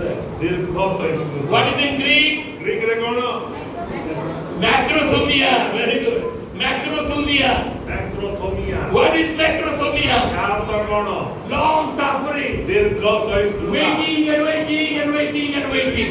ଅପେକ୍ଷା ଅପେକ୍ଷା ଅପେକ୍ଷା Who is waiting and waiting and waiting? କିଏ ଅପେକ୍ଷା କରେ? God is waiting. ପ୍ରଭୁ। Why? କାହିଁକି? Sinners should return. ଯେପରିକି ପାପୀମାନେ ମନ ପରିବର୍ତ୍ତନ କରିପାରନ୍ତି। Why God is waiting and waiting? କାହିଁକି ପ୍ରଭୁ ଅପେକ୍ଷା ଅପେକ୍ଷା We ଅପେକ୍ଷା? should grow in the maturity. ଯେହେତୁ ଆପଣମାନେ ପରିପକ୍ୱତାର ବୃଦ୍ଧି ପାଇବେ। ଏବେ କାହାକୁ ଯଦି ପଚାରିବେ ବୋଲି କହିବେ ମୁଁ ମୁଁ ଯଦି ଏକା ଫେର ସ୍କୁଲ ଫେରି ଯାଇଥାନ୍ତି ନା ମୁଁ ଏମିତି କରିଦେବି ସେମିତି କରିଦେବି ପଳେଇଲା ପରେ ଆମେ ଏମିତି କହିଥାଉ ପ୍ରଭୁ ଅପେକ୍ଷା କରିଛନ୍ତି ଏମିତି କରିବୁ ତ ମୁଁ ଫେର ସମୟ ଦେଉଛି କ'ଣ that is what God is giving us opportunity hallelujah Hallelujah. what is this long suffering এই দীর্ঘ সহিষ্ণুতা কଣ? it is reflecting the characters of long suffering of God who is waiting for other people to come to him ଏହା ଅନ୍ୟମାନଙ୍କୁ ସୁଯୋଗ ଉପରେ ସୁଯୋଗ ଦେଇଥାଏ ଯେପରିକି ସେମାନେ ପରମେଶ୍ୱରଙ୍କ ନିକଟକୁ ଫେରି ଆସିପାରେ। very interesting one thing ବହୁତ ସୁନ୍ଦର ବିଷୟଟା। ଗୋଟେ ସୁନ୍ଦର ବିଷୟ it is delaying the judgment of God ଏହା ଈଶ୍ୱରଙ୍କ ବିଚାରକୁ ବିଳମ୍ବ କରେ। ବିଳମ୍ବ କରୁଛି ହାଲେଲୁୟା ଯଦି ଲଙ୍ଗ ସାଫରିଂ ନଥାନ୍ତା ଦୀର୍ଘ ସହନ ନଥାନ୍ତା ଆମକୁ କେବେଠୁ ବିଚାର କରି ଦେଇଥିଲା ଆମେ କୋଉଠି ଥାନ୍ତେ ନର୍କରେ ପଡ଼ି ଦେଇଥାନ୍ତେ because of long suffering God is delaying his judgment ତାହାଙ୍କର ବିଚାରକୁ ବିଳମ୍ବ ଏ ଦୀର୍ଘ ସହିଷ୍ଣୁତା କରେ। and he is creating some opportunity even for the sinners to repent and come ଏବଂ ଏହା ଦ୍ୱାରା କିଛି ପାପୀମାନେ ଯେଭଳି ମନ ପରିବର୍ତ୍ତନ କରିବେ ସେଥିପାଇଁ ସୁଯୋଗ ପ୍ରଦାନ କରନ୍ତି। we are praying for Burla people Thipapara people and the Sambalpur people Sambalpur ପୁରୁଣା ଏବଂ ଧିପାପଡ଼ା ଲୋକମାନଙ୍କ ପାଇଁ ଆମେ ଯେତେବେଳେ ପ୍ରାର୍ଥନା କରୁ God is delaying long suffering ଆଉ ପ୍ରଭୁ ସେ ସମୟରେ କିନ୍ତୁ ଧୀରେ ଡେରି କରି କରି ଆସୁଛନ୍ତି why is giving opportunity these people to return to him ଯେପରିକି ଏ ଲୋକମାନେ କେବେ ବି ମନ ପରିବର୍ତ୍ତନ କରିକି ଫେରି that is what the long suffering is ଏହା ଦୀର୍ଘ ସହିଷ୍ଣୁତା what are the benefits of long suffering এই ଦୀର୍ଘ ସହିଷ୍ଣୁତାର ଉପକାର କଣ? it gives patience strengthens enduring power ଏହା ଆପଣଙ୍କୁ ସହିବାର ଶକ୍ତି ପ୍ରଦାନ କରେ which will automatically build up the relationship stronger ଯେପରିକି ଆପଣଙ୍କର ସମ୍ପର୍କ ଦୃଢ଼ୀଭୂତ ହେଇପାରିବ। hallelujah hallelujah. to build up the stronger relationship the long suffering is working in us এই ସମ୍ପର୍କକୁ ଦୃଢ଼ୀଭୂତ କରିବା ପାଇଁ ହିଁ ଦୀର୍ଘ ସହିଷ୍ଣୁତା ପ୍ରଦାନ କରାଯାଇଅଛି। and we can take better decision in the days to come because of delaying ଆଉ ଯେହେତୁ ଏଇ ବିଚାର ବିଳମ୍ବ ହେଉଛି ସେଥିପାଇଁ ଆମେ କିଛି ସଠିକ ନିଷ୍ପତ୍ତି ନେଇପାରିବା। ଆମେ କେତେଥର ହଡ଼େଇ ଦେଇଯାଉ ନା ଏମିତି କରିଦେବି କିନ୍ତୁ ପ୍ରଭୁ ସମୟ ଦେଲେ ନାଇଁ ଠିକ ହେଲା ମୁଁ ଏମିତି ଭାବିଥିଲି କରିଦେଲେ ଦେଇଥାନ୍ତା ଏବେ ଜାଣିଲି ଏବେ ଏମିତି କରିବାକୁ ପଡ଼ିବ we are taking stronger good decision ଆମେମାନେ କ'ଣ କହିବା ନା ଭଲ ନିଷ୍ପତ୍ତି ନେବା ପାଇଁ ସମୟ ପାଇଥାଉ and our relationship are becoming stronger ଆଉ ଆମର ସମ୍ପର୍କ ଅନ୍ୟମାନଙ୍କ ଠାରେ ଦୃଢ଼ ଭଲ ହେଇଥାଏ and our trust on God is becoming greater ଆଉ ଆମର ଭରସା ଈଶ୍ୱରଙ୍କ ଉପରେ ମହାନ ହେଇଥାଏ। ମହାନ ହେଇଥାଏ hallelujah these are the benefits ଏହା ହେଉଛି ସବୁ ଉପକାର। once again I am repeating ଆଉଥରେ ଆମେ ଆପଣଙ୍କୁ ପୁନରାବୃତ୍ତି କରିଦେଉ। it is rebuilding building up the stronger relationship with others our patience ଏହା ଅନ୍ୟଠାରେ ଆମର ସମ୍ପର୍କକୁ ଦୃଢ଼ୀଭୂତ କରେ and it is our decision better decision is coming when it is delaying ଏବଂ ଯେତେବେଳେ ଏହା ବିଳମ୍ବ ହେଉଛି ଆମ ପାଖରେ ନିଷ୍ପତ୍ତି ନେବା ପାଇଁ ସୁଯୋଗ ମିଳୁଛି and the relationship is becoming very stronger ଆଉ ରିଲେସନ ବା ସମ୍ପର୍କ ଗୋଟେ ଭଲ ସମ୍ପର୍କ ଆସୁଅଛି and the trust on God is becoming greater ଆଉ ଆମେମାନେ ଈଶ୍ୱରଙ୍କ ଭରସା ଯୋଉ ରଖୁଛୁ ତାହା ବୃହତ୍ ହୋଇଥାଏ। number 5 8 ନମ୍ବର kindness ପର ଉପକାରିତା everyone say paropokarita in English kindness in Greek Christotes it is kindness showing kindness to other people ଏହା ଅନ୍ୟ ପାଇଁ ଦୟା ଦେଖାଇବା ସାଙ୍ଗରେ hello this is very important ବହୁତ ବଡ଼ as a Christian ଖ୍ରୀଷ୍ଟିଆନ ଭାବରେ Jesus said ଯୀଶୁ କହିଲେ I am the way truth and the life ଆଉ ମୁଁ ହେଉଛି ପଥ ସତ୍ୟ ଜୀବନ but whenever he met any needy people କିନ୍ତୁ ଯେତେବେଳେ ସେ ଗୋଟେ ଆବଶ୍ୟକ କରୁଥିବା ଲୋକକୁ ଭେଟନ୍ତି he is not speaking by words I am the way the truth and the life but he is showing how he is the way how he is the truth how he is the life he showed ସେଇଠାରେ ସେ କେବଳ ମୁହଁରେ କହନ୍ତିନି ଯେ ମୁଁ ପଥ ସତ୍ୟ ଜୀବନ ମାତ୍ର ସେ ନିଜର ଜୀବନକୁ ତାଙ୍କ ସାମ୍ନାରେ ଦେଖେଇ ଦିଅନ୍ତି ଯେ ସେ ହିଁ ମୋ ପଥ what is kindness kindness is we are showing our love through action ଆଉ ଏହା ଏପରି ଯେ ଆମେ ଆମର ପ୍ରେମକୁ କାର୍ଯ୍ୟରେ ବଦଳେଇବା we say we love our church people ଆମେ କହିପାରୁ ଯେ ଆମେ ଆମର ଲୋକମାନଙ୍କୁ ପ୍ରେମ ପ୍ରେମ but show your love କିନ୍ତୁ କେମିତି ତୁମେ ଦେଖାଅ ସେଇଟାକୁ how you will show କେମିତି ଦେଖେଇବ through kindness you will show ଆଉ ପର ଉପକାର କରିବା ଦ୍ୱାରା ये लोग केबे साथ दिए नहीं आसे नहीं किसी ने छाड़ा ताकू नहीं नहीं परोपकार देते ताकू देते देवा कोची बात नहीं करी why God is there in us କାରଣ प्रभु हम ताकू चले so we are showing kindness to other people ସେଇଥିରେ ଅନ୍ୟ ପାଇଁ ଆମେ ମାନେ ଦୟା ଦେଖାଉଛୁ so kindness is transfer transformed action word of love. ତ ପରୋପକାରିତା ହେଉଛି ଈଶ୍ୱରଙ୍କ ବାକ୍ୟର କାର୍ଯ୍ୟରେ ସେ ପ୍ରେମ। ପ୍ରେମକୁ କାର୍ଯ୍ୟରେ ରୂପାନ୍ତରିତ କରିବା। Hallelujah. Hallelujah. Whenever we are seeing any needy people, we have to show kindness. ଯେତେବେଳେ ବି ଆମେ କିଛି ଦରକାରୀ ବା ଆବଶ୍ୟକ କରିବା ଲୋକଙ୍କୁ ଦେଖୁ ଆମେ ଆମର ଦୟା ଦେଖେଇବା ଆବଶ୍ୟକ। I said about the Samaritan man how he showed his kindness to the person who was lying down. ଯୋଉ ସମୀରଣୀୟ ଲୋକ ଥିଲା ସେ ଯେତେବେଳେ ରାସ୍ତାରେ ଯାଉଥିଲା ବେଳକୁ ଦସ୍ୟୁ ହାବୁଡ଼ରେ ଯୋଉ ଲୋକକୁ ଦେଖିଲା ତାହା ପ୍ରତି ସେ ନିଜ ଦୟା ପ୍ରକାଶ But କଲା। other people, priests and Levite people, they did not show kindness. କିନ୍ତୁ ସେଇ ଯୋଉ ଯାଜକ ଆଉ ସେ ଯୋଉ ଲେବୀୟ ସେମାନେ ପଳେଇଲେ ସେମାନେ ଦେଖେଇଲେ ନାହିଁ। Okay, what are the benefits of this kindness? ତେଣୁ କରିକି ପରୋପକାରିତାର ଲାଭ କଣ? Number one, A it gives us opportunity to do ministry. ଏହା ମିନିଷ୍ଟ୍ରି କରିବା ପାଇଁ ଆମକୁ ସୁଯୋଗ ପ୍ରଦାନ କରେ। ମୁଁ କହିଥିଲି ମନେ ଅଛି କି କାହା କିଏ ବି ଚା କପ୍ ଟେ ଦେବ ବୋଲେ ଜଲ୍ଦି ପିଇବ ନାହିଁ ବୋଲିକି ମନେ ଅଛି କି ସେଇ ଚର୍ଚ୍ଚା କହିଥିଲି ଚାହା କପ୍ ଯଦି ପିଏଇଲା ବୋଲେ ସେ ଚାହା କପ୍ ଦ୍ୱାରା ତମକୁ କେତେ ଦୂର ଚଲେଇବ ବୋଲି କହିଥିଲି ୟୁନିଭର୍ସିଟି ତକ ମନେ ଅଛି କି ନାହିଁ? ହଁ ମନେ ଅଛି। ଓକେ, ଚାହା କପ୍ ଯଦି ପିଇ ଦେଇଥିବ ବୋଲେ ୟୁନିଭର୍ସିଟି ତକ ତମକୁ ଚଲେଇବ, ହଁ କି ନାହିଁ? ପରୋପକାର ଜିନିଷ ପ୍ରଭୁ ଆମେ ଜାଣିଥିଲି କାହାର ଯଦି ଉପକାର କରିଥିବ ଆସିବ ବାଧ୍ୟ Mexico. It is crooked way to go. It's the good character of God. ଏହା ଗୋଟେ ଈଶ୍ୱରଙ୍କ ଭଲ ମୁଁ ପକେଇକି ଆପଣଙ୍କୁ ଏଇଟା କହୁନାହିଁ ଯେ ବଡ଼ କୌଶଳ ପ୍ରଭୁଙ୍କ ପାଖକୁ ଆଣିବ ବୋଲି ନାହିଁ। You are showing kindness, it shows Jesus to them and they come to Jesus. You are getting the opportunity to do the ministry. ଆଉ ଏହା ଆପଣମାନଙ୍କୁ ଯୀଶୁ କରିବାକୁ ଆଣିବା ପାଇଁ ଗୋଟେ ସୁଯୋଗ ସୃଷ୍ଟି କରେ। So it brings opportunity for ministry ଏହା ମିନିଷ୍ଟ୍ରି ପାଇଁ ଗୋଟେ ସୁଯୋଗ ଆଣେ and it brings a positive influence ଆଉ ଏହା ଗୋଟେ ସୁସ୍ଥ ପ୍ରଭାବ ଦେଖେଇଥାଏ ବା ପଜିଟିଭ ପ୍ରଭାବ ପକେଇଥାଏ and strong community relationship with ଏବଂ people. ଗୋଟେ ଉତ୍ତମ ଆଉ ସୁସ୍ଥ ଆଉ ଗୋଟେ ସାମାଜିକ ସମ୍ପର୍କକୁ ବଢେଇବାରେ ସହାୟ ହୁଏ। Hallelujah. Hallelujah. You know some Christian people they are serving to the lepers. ଆପଣମାନେ ଜାଣନ୍ତି ଯେ କୁଷ୍ଠମାନଙ୍କ ଗହଣରେ କିଛି Christian How many of you went with us when we prayed these lepers? ଆମେ ଯୋଉ ଯାଇଥିଲୁ ଏଇ କୁଷ୍ଟି ମାନଙ୍କୁ ଖାଇବା ପାଇଁ ଦେଇକି ରାନ୍ଧିବାଡ଼ି ଖାଇବାକୁ ଦେଲୁ 2-3 ବର୍ଷ ଦେଇଥିଲୁ ମନେ ଅଛି କାହାର ମନେ ଅଛି କିଏ କିଏ ଯାଇଥିଲେ? କୁଷ୍ଠମାନଙ୍କୁ ଯିବା ପାଇଁ Thank you, God bless you. ଆମେ ସେ ଗୋଟେ କମ୍ୟୁନିଟି ସାଙ୍ଗରେ ଯୋଉ ଖାଇବାକୁ ଯାଇଥିଲୁ ତାଙ୍କୁ ଅନ୍ୟମାନେ ବି ଖାଇବାକୁ ଦଉଥିଲେ କିଏ ମାରବାଡ଼ି ମାନେ ଆଉ ବଡ଼ ବଡ଼ ଲୋକମାନେ ଖାଇବାକୁ ଦେଇଥିଲେ ମନେ ଅଛି କି ନାହିଁ? କିନ୍ତୁ ତାଙ୍କର ଦେବାରେ ଆମର ଦେବାରେ ଭିନ୍ନ ଥିଲା କ'ଣ ସେ ଆସିକି ଖାଇବାକୁ ଦେଇଦେଲେ ପଳେଇ ଯାଉଥିଲେ କିନ୍ତୁ ଆମେ କ'ଣ କଲୁ ତାଙ୍କ ସାଙ୍ଗରେ ଆମେ ଖାଇଲୁ। ହାଲେଲୁୟା। ଆମେ କ'ଣ କଲୁ କୁଷ୍ଟିମାନଙ୍କ ସାଙ୍ଗରେ ଆମେ ଖାଇଲୁ। ଯୀଶୁ କହିଲେ ପାପୀ ମାନଙ୍କ ସାଙ୍ଗରେ ଖାଆନ୍ତି ଆମେ ସେମିତି କୁଷ୍ଟିମାନଙ୍କ ସାଙ୍ଗରେ ଖାଇଲୁ। ରିଲେସନଶିପ ଇଟ୍ ଟଚେସ୍ देयर ହାର୍ଟ ତାଙ୍କ ହୃଦୟକୁ ଏଟା ସ୍ପର୍ଶ କରେ। ହାଲେଲୁୟା। ତାଙ୍କର ହୃଦୟକୁ ସ୍ପର୍ଶ କରାଏ। This is how kindness is working.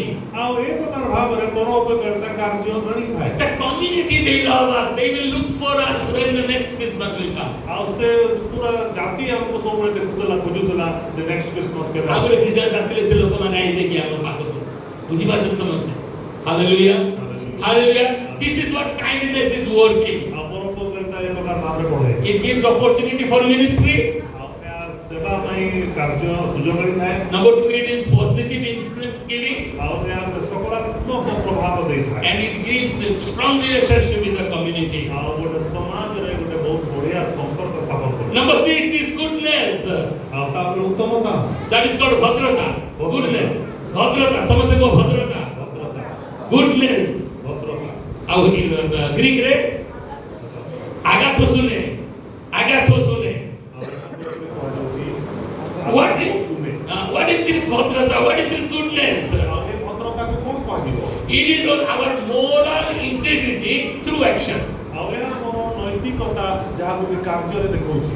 Our moral integrity we are showing through our action. ଆମର ନୈତିକତା ଯାହାକୁ କାର୍ଯ୍ୟରେ ରୂପାନ୍ତରିତ ହେଉଛି। We are good people. ଆମେ ମାନେ ଭଲ ଲୋକ। That's why we say our God is good. ସେଇଥିପାଇଁ ଆମେ କହୁଛୁ ଆମ ପ୍ରଭୁ ଉତ୍ତମ। He makes his people good. ଆଉ ସେ ତାଙ୍କ ଲୋକମାନଙ୍କୁ ଭଲ କରନ୍ତି। And through action we show goodness to other people. ଏବଂ କାର୍ଯ୍ୟ ଦ୍ୱାରା ମଧ୍ୟ ତାହାଙ୍କର ଉତ୍ତମତା ପ୍ରଦର୍ଶନ କରାଯାଏ। When people will see us, they will say he is a good man. ଆଉ ଯେତେବେଳେ ଲୋକମାନେ ଆମକୁ ଦେଖିବେ ତାହେଲେ ସେ ଆମକୁ କହିବେ ଯେ ସେ ଜଣେ ଭଲ ଲୋକ। ଭଦ୍ର ଲୋକ. What are the benefits? ଏହାର ଉତ୍ତମ ଉତ୍ତମ ବିଷୟ ସବୁ କଣ? We get credibility. ଆମକୁ ଗୋଟେ କିଛି ଗୋଟେ ଭଲ ସମ୍ମାନ ମିଳେ, Number two, respect.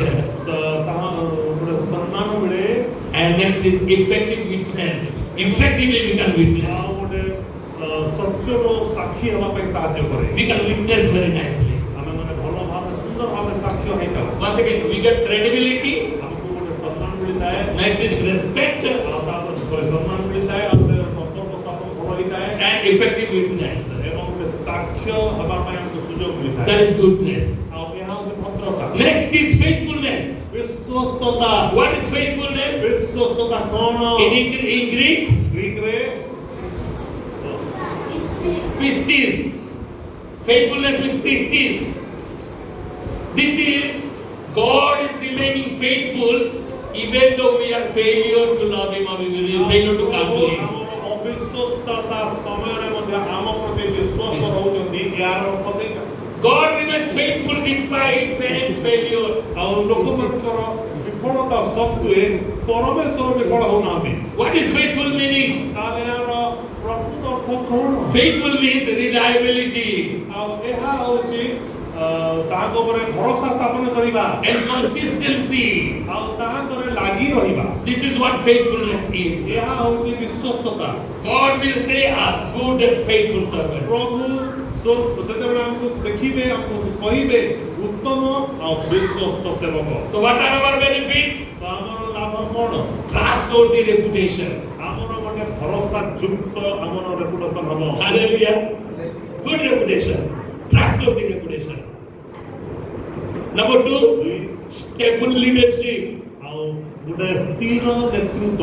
You want to be leader, you need faithfulness. ଯଦି ଆପଣ ଗୋଟେ ନେତା ହେବାକୁ ଚାହୁଁଛନ୍ତି, ବିଶ୍ୱସ୍ତ ହୁଅନ୍ତୁ। So it will bring faithfulness makes stable leadership. ତେଣୁ କରିକି ବିଶ୍ୱସ୍ତତା ଆପଣଙ୍କୁ ସ୍ଥିର ନେତୃତ୍ୱ ପ୍ରଦାନ କରେ, And faithfulness makes enduring influence.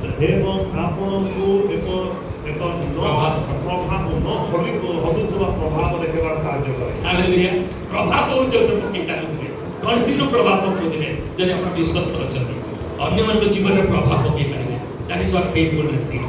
So this is what faithfulness is all about. ତ ଏହା ହେଉଛି ବିଶ୍ୱସ୍ତତା। Next is gentleness. ଆଉ ତାପରେ ହେଉଛି ମୃଦୁତା। What is gentleness in Greek? ଗ୍ରୀକରେ କଣ? Proudness. Proudness means, ପ୍ରଭୁଙ୍କ ଅର୍ଥ, this gentleness means it is like mirroring Jesus Christ. ଆଉ ଏହା ଯୀଶୁଙ୍କୁ ପ୍ରତିଫଳନ କରିବା। Look at Jesus. ଯୀଶୁଙ୍କୁ ଦେଖନ୍ତୁ। Who is Jesus? ଯୀଶୁ କିଏ? Jesus said in Mark 11:29. Mark Matthew 11:29. Matthew 11:29 ରେ କହୁଛନ୍ତି, I am humble and meek, gentle. Meek and gentle. Yes. Meekness. That is a meekness. ନମ୍ର ଆଉ ମୃଦୁଶୀଳ। Mrudusila. Who is Mrudusila? Jesus of ଯୀଶୁ। And when gentleness is coming through us, we are showing Jesus through us. ସେତେବେଳେ ଆମେ ଯୀଶୁଙ୍କୁ ଆମ ଦ୍ୱାରା ପ୍ରକାଶ କରୁ।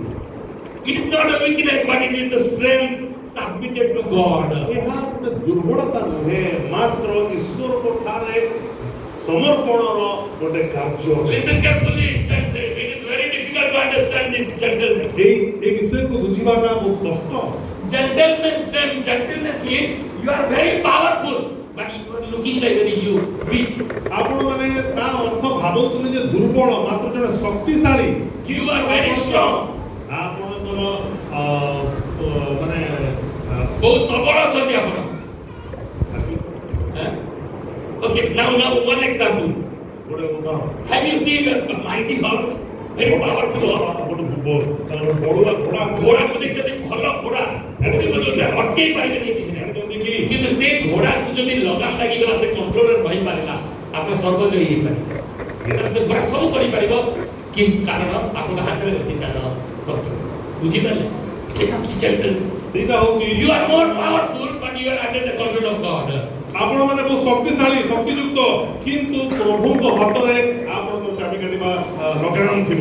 If you have this gentleness, you can accomplish anything and everything. ଯଦି ଆପଣ ମୃଦୁଶୀଳ, ତାହେଲେ ଆପଣ କୌଣସି ବିଷୟକୁ ସମାଧାନ କରିଦେବେ। Because your power and your everything you have are controlled by wisdom. ଆପଣଙ୍କର ଯାହା ବି କ୍ଷମତା, ଶକ୍ତି ଯାହା ବି ଥାଉ ନା କାହିଁକି, ଏହା ଜ୍ଞାନ ଦ୍ୱାରା ପରିଚାଳିତ ହୁଏ And it is controlled by the love of God.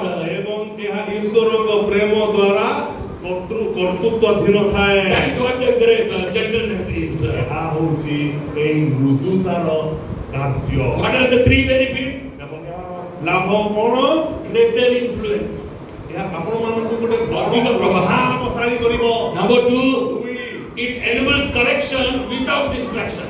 ଏହା ଆପଣଙ୍କୁ ଅନୁଯୋଗ କରିବ ଆପଣଙ୍କୁ ଭ୍ରାନ୍ତି ନ କରିକି ନଷ୍ଟ ନ କରିକି କରେକ୍ସନ କରିପାରିବେ ଜଣକୁ ହଇରାଣ ନ କରିକି ନଷ୍ଟ ନ କରିକି ଜଣକୁ ଠିକ କରେଇ ପକେଇବେ this is what this gentleness is and next is healthy relationship ଏବଂ ଗୋଟେ ସୁସ୍ଥ ସମ୍ପର୍କ ସ୍ଥାପନ କରିବାରେ ସହାୟକ that is gentleness. ତାହା ହେଉଛି ସେ ମୃଦୁତା Number 9 is self control.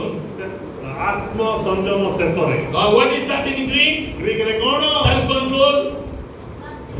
Ekrateia. Ekrateia. So it reflects the rule of God over human heart. ଈଶ୍ୱରୀୟ ନିୟମ ସବୁ ମନୁଷ୍ୟର ହୃଦୟ ଉପରେ କ'ଣ ତାହା ବର୍ଣ୍ଣନା କରେ Listen. What is self control? ତ ଆତ୍ମ ସଂଯମ କ'ଣ Self control means you are not controlling yourself, but the God inside you is controlling you, so that because of God's control, you are controlling yourself. ଈଶ୍ୱରଙ୍କର ଦ୍ୱାରା ଆପଣ ଚାଳିତ ହେବା ହିଁ ସେଲ୍ଫ କଣ୍ଟ୍ରୋଲ ବା ଆତ୍ମ ସଂଯମ କୁହାଯିବ ନିଜ ଦ୍ୱାରା ନୁହେଁ Example: ଉଦାହରଣ before conversion, ଆପଣ ପରିବର୍ତ୍ତିତ ହେବା ପୂର୍ବରୁ the desire of the desire rule was sin. ଆଉ ନିୟମ କ'ଣ ଥିଲା ପାପ The desires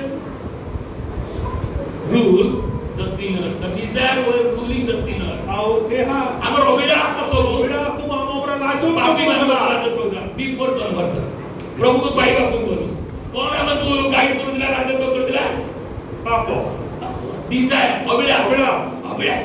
ଅଭିଳାଷକୁ ଆମକୁ ରାଜତ୍ୱ କରୁଥିଲା before conversion but after conversion କିନ୍ତୁ ତାପରେ ପରେ କଣ ହେଇଗଲା the spirit empowers mastery over sinfulness. ଆଉ ଆତ୍ମା ପାପ ଉପରେ କର୍ତ୍ତୃତ୍ୱ କରିବା ପାଇଁ ଶକ୍ତି ଦେଇଦେଲା ହାଲେଲୁୟା ହାଲେଲୁୟା ବୁଝିପାରିଲେ କି ନାହିଁ ପରିବର୍ତ୍ତନ ହେବା ପୂର୍ବରୁ ଅଭିଳାଷ ଦ୍ୱାରା ଆମମାନେ କଣ ହଉଥିଲୁ ଚାଳିତ ହଉଥିଲୁ କିନ୍ତୁ ପରିତ୍ରାଣ ପାଇଲା ପରେ ଆତ୍ମା ମାନଙ୍କୁ ପାପ ଉପରେ ରାଜତ୍ୱ କରିବା ପାଇଁ ସୁଯୋଗ ଦେଲେ ବା ସେଇଟା କରୁଛନ୍ତି ବୁଝିପାରିଲେ ଏଥର that is what the self control is. You are controlling yourself. ଆଉ ଆପଣ ନିଜକୁ ନିଜେ କଣ୍ଟ୍ରୋଲ କରୁଛନ୍ତି It is like a city wall. ଏହା ଏକ ମାନେ ନଗର ପ୍ରାଚୀର। ନଗର ପ୍ରାଚୀର ସାଙ୍ଗରେ ତୁଳନା କରାଯାଇପାରେ You study about wall, city wall of Jericho. ଆପଣମାନେ ଚିରିହର ପ୍ରାଚୀର ନଗର ଜାଣିଛନ୍ତି ତ? ନଗର ପ୍ରାଚୀର ଚିରିହ ନଗର ପ୍ରାଚୀର ବିଷୟରେ ପଢିଛନ୍ତି କି ରେ କେମିତି ଭାଙ୍ଗିଲା ସେଟା ପ୍ରଦକ୍ଷିଣ କରି ସାତଥର କି କେତେଥର ପ୍ରଦକ୍ଷିଣ କଲେ ଏବଂ ପୁଣି 13 ଥର କେତେଥର ପ୍ରଦକ୍ଷିଣ କଲେ 13 ଥର 7 ଦିନ 6 ଦିନ ଦିନେ ଦିନେ ଆଉ 7 ନମ୍ବର ଦିନେ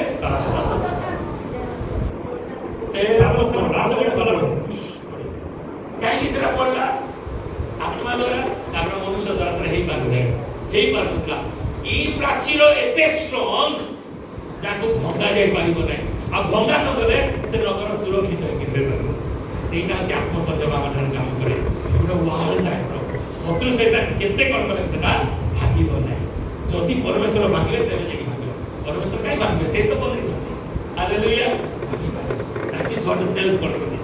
Self control ଏତେ ମୂଲ୍ୟବାନ ସେ ଯୋଉ କହିଲେ first and last very important. You should have self control in you, every one of you. ଆଉ ଆପଣ ପ୍ରତ୍ୟେକଙ୍କର ଆତ୍ମସଂଯମତା ଆବଶ୍ୟକ So with self control we are applying God's word in our lives. ତ ଈଶ୍ୱରଙ୍କର ବନାଯାଇଥିବା ନିୟମ ନିଜ ଉପରେ ପ୍ରୟୋଗ କରିବା ହିଁ ଆତ୍ମସଂଯମ So what are the benefits? ଲାଭ ସବୁ ବେଶୀ କହି ଦେଖି ରଖ wise decision. ବିଜ୍ଞ ନିଷ୍ପତ୍ତି ଆମେ ବିଜ୍ଞ ନିଷ୍ପତ୍ତି ନେଇଥାଉ ଯେହେତୁ ସେଲ୍ଫ କଣ୍ଟ୍ରୋଲ ଦ୍ୱାରା ହଡ଼ବଡ଼ି ହେଲେ ମନ ଇଚ୍ଛା ନିଷ୍ପତ୍ତି ନେଇଥାଏ କିନ୍ତୁ ସେଲ୍ଫ କଣ୍ଟ୍ରୋଲ ଦେଲେ ବିଜ୍ଞ ନିଷ୍ପତ୍ତି ନେଇପାରିବ ୱାଇଜ୍ ଡିସିସନ ସ୍ପିରିଚୁଆଲ ଭିକ୍ଟୋରି ଆତ୍ମିକ ବିଜୟ ପର୍ସନାଲ ଡିସିପ୍ଲିନ ଆଉ ବ୍ୟକ୍ତିଗତ ଅନୁଶାସନ and it protects believers from moral and spiritual collapse. ଏବଂ ବିଶ୍ୱାସୀମାନଙ୍କୁ ନୈତିକ କ୍ଷୟରୁ ମୁକ୍ତ କରାଇବା ବଞ୍ଚାଏ। Hallelujah. Hallelujah. Have you studied about fruit of the Spirit now for last 2 Sundays? ଆଉ ତାହେଲେ ଆପଣମାନେ ଆତ୍ମାଙ୍କ ଫଳ ବିଷୟରେ 2 ସପ୍ତାହ ଧରି ଶୁଣି ଜାଣିଲେ। Last Sunday I explained a lot. ଆଉ ଗତ ରବିବାର ଆପଣମାନଙ୍କୁ ବହୁତ କିଛି ବିଷୟ କୁହାଯାଇଅଛି। Today I spoke a little bit about the benefits and purposes. ଆଉ ଆଜି ତାର ଉଦ୍ଦେଶ୍ୟ ଆଉ ତାର ଲାଭ ବିଷୟରେ ଆପଣଙ୍କୁ କୁହାଗଲା। Now, if you want to grow in the fruit of the Spirit, କିନ୍ତୁ ଯଦି ଆପଣ ଆତ୍ମାଙ୍କ ଫଳରେ ବଢିବାକୁ ଚାହାନ୍ତି, listen carefully, it is not by human effort. ଏହା ଆପଣ ମନେ ରଖନ୍ତୁ ନିଜର ମାନବୀୟ ଅବଲମ୍ବନ ଦ୍ୱାରା ଏହା କେବେ ସାଧନ ହେବ ନାହିଁ। ନିଜର ଚେଷ୍ଟାରେ କେବେ ବଢି ପାରିବ ନାହିଁ। କେତେବେଳେ ଚାହୁଁଛନ୍ତି ଆତ୍ମିକ ଫଳ ଫଳିବା ପାଇଁ, ବେଶୀ ବଢିବା ପାଇଁ, ଆତ୍ମିକ ଫଳ ବଢିବା ପାଇଁ, କେମିତି ବଢିବେ? ନିଜ ଚେଷ୍ଟାରେ ବଢି ପାରିବେ ନାହିଁ। କୋଉଠି ବଢି ପାରିବେ? କୋଉଠି ବଢି ପାରିବେ? କୋଉଠି ଲେଖା ଅଛି? ଜହନ 15 ଲେଖା ଅଛି। କେମିତି ବଢିବେ? କେମିତି ରହିଲେ ତ ପ୍ରଚୁର ଫଳ ପଡିବ? ମୋ ଠାରେ ଆଉ ମୋର ବାକ୍ୟ ତୁମମାନଙ୍କ ଠାରେ ରହିବ। ତେବେ ଯୋଉ ପ୍ରଚୁର ଫଳ ପଡିବ Hallelujah. John chapter 15 says we need to abide with Jesus ଆଉ Christ. ଏଠାରେ ଲେଖାଯାଏ ମୋ ଠାରେ ଲାଗି ରୁହ, ତାହେଲେ ତୁମେ ମାନେ ଯୋଉମାନେ ମୋ ଠାରେ ବାକ୍ୟ ତୁମମାନଙ୍କ ଠାରେ ରୁହେ, ତାହେଲେ ଯେକୌଣସି ବିଷୟ ଇଚ୍ଛା କର ତା ମାଗ ତୁମମାନଙ୍କ ନିମନ୍ତେ ସାଧିତ ହେବ। That is what the relationship is becoming stronger. ଆଉ ଏ ପ୍ରକାର ଭାବରେ ସେ କହୁଛନ୍ତି ଯେ ତୁମେ ମୋ ଠାରେ ରହିବ, ମୁଁ ତୁମ ଠାରେ ରହିବି, ଆମର ସମ୍ପର୍କ ବଡ଼ ହେବ। Now observe me.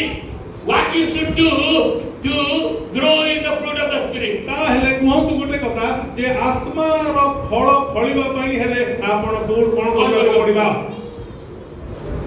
କଣ କରିବାକୁ ପଡିବ? ମୁଁ କେବେ କହିଲୁ? Abiding with Christ. ଖ୍ରୀଷ୍ଟଙ୍କ ସାଙ୍ଗରେ ରହିବାର ଅଛି। ଲାଗିକି ରହିବା। ଆଉ ଥରେ ପଚାରୁଛି ସେଇ କୋଶ୍ଚିନ୍। ଆମେ ଆତ୍ମିକ ଫଳରେ ଫଳିବା ପାଇଁ, ବଢିବା ପାଇଁ କଣ କରିବାକୁ ପଡିବ? ଖ୍ରୀଷ୍ଟଙ୍କ ସହିତ ଲାଗି ରହିବାକୁ। We have to abide with Christ. ଆମକୁ ଖ୍ରୀଷ୍ଟଙ୍କ ଠାରେ ଲାଗି ରହିବାକୁ ପଡିବ। How you will abide with Christ? ଏବେ ପ୍ରଶ୍ନ ହୁଏ କେମିତି? କେମିତି ଲାଗି ରହିବେ? କୋଉଠି ଅଛନ୍ତି ଯେ ତାଙ୍କ ଘରେ ଯାଇକି ଖାଇବା ପିଇବା ରହିବା ଶୋଇବା? ହଁ ଅଛନ୍ତି। Hallelujah. How? କେମିତି? Through prayer, ପ୍ରାର୍ଥନା, through scripture, ବାକ୍ୟ ପଠନ, through worship, ଉପାସନା and through obedience. ଏବଂ ବାକ୍ୟ। ଆଜ୍ଞାବହତା, obedience. Once again, ଆଉ ଥରେ how you will abide with Christ? ପ୍ରାର୍ଥନା। Now how you will abide with Christ? କେମିତି ଆପଣମାନେ ଖ୍ରୀଷ୍ଟଙ୍କ ସହିତ ରହିବେ କେମିତି? Through prayer, through prayer, through scripture, ବାକ୍ୟ ପଠନ, through worship, ଉପାସନା, and through obedience. ଆଜ୍ଞାବହତା। Whenever you are connected with Jesus Christ, ଯେତେବେଳେ ଆପଣ ଖ୍ରୀଷ୍ଟଙ୍କ ସାଙ୍ଗରେ ସଂଯୁକ୍ତ ହେଇଯାଉଛନ୍ତି, Holy Spirit will transform you. ପବିତ୍ର ଆତ୍ମା ଆପଣଙ୍କୁ ରୂପାନ୍ତରିତ କରିବ। Your character will start changing. ଆପଣଙ୍କର ଚରିତ୍ର ବଦଳିବାକୁ ଲାଗିବ। Your influence power will grow. ଆପଣଙ୍କ ପ୍ରଭାବୀ କାର୍ଯ୍ୟ ଗୁଡାକ ବଢିବ। And God will be glorified in and through you. ପ୍ରଭୁ ଆପଣଙ୍କ ଜୀବନ ଦେଇକି ସିଦ୍ଧିପ୍ରାପ୍ତ ହେବେ। My dear church, ମୋ ପ୍ରିୟ whenever you are growing in the fruit of the Spirit, ଯେତେବେଳେ ବି ଆପଣ ପବିତ୍ର ଆତ୍ମାର ଫଳରେ ବଢୁଛନ୍ତି, that shows you are growing in maturity. ତାର ବୁଝଉଛି ଯେ ଆପଣ ପରିପକ୍ୱତାରେ ବଢୁଛନ୍ତି। Have you studied now? ଆପଣମାନେ ପଢିଲେ Shall we all close our eyes? ଆମେ ସମସ୍ତେ ନିଜର ଚକ୍ଷୁ ବନ୍ଦ କରିବା। Every one of us. ପ୍ରତ୍ୟେକେ We had Bible study for last 2 Sundays. ଗତ 2 ସପ୍ତାହ ଧରି ବାଇବେଲ ଷ୍ଟଡି ଚାଲିଛି। And we spoke about the fruit of the Spirit. ଆଉ ସେখানে ଆତ୍ମାଙ୍କ ଫଳ ବିଷୟରେ ଆମେ ପଢୁଛୁ। So now you little just to digest or whatever you have studied. ତ ତେଣୁ କରି ଯାହା କିଛି ଆପଣ ପଢିଛନ୍ତି ତାହା ଆପଣ କେତେ ହଜମ କରିଛନ୍ତି ତାହା ଦେଖିବେ। The fruit of the Spirit is showing God's evidence of your transformed life. ଏହା ଆପଣ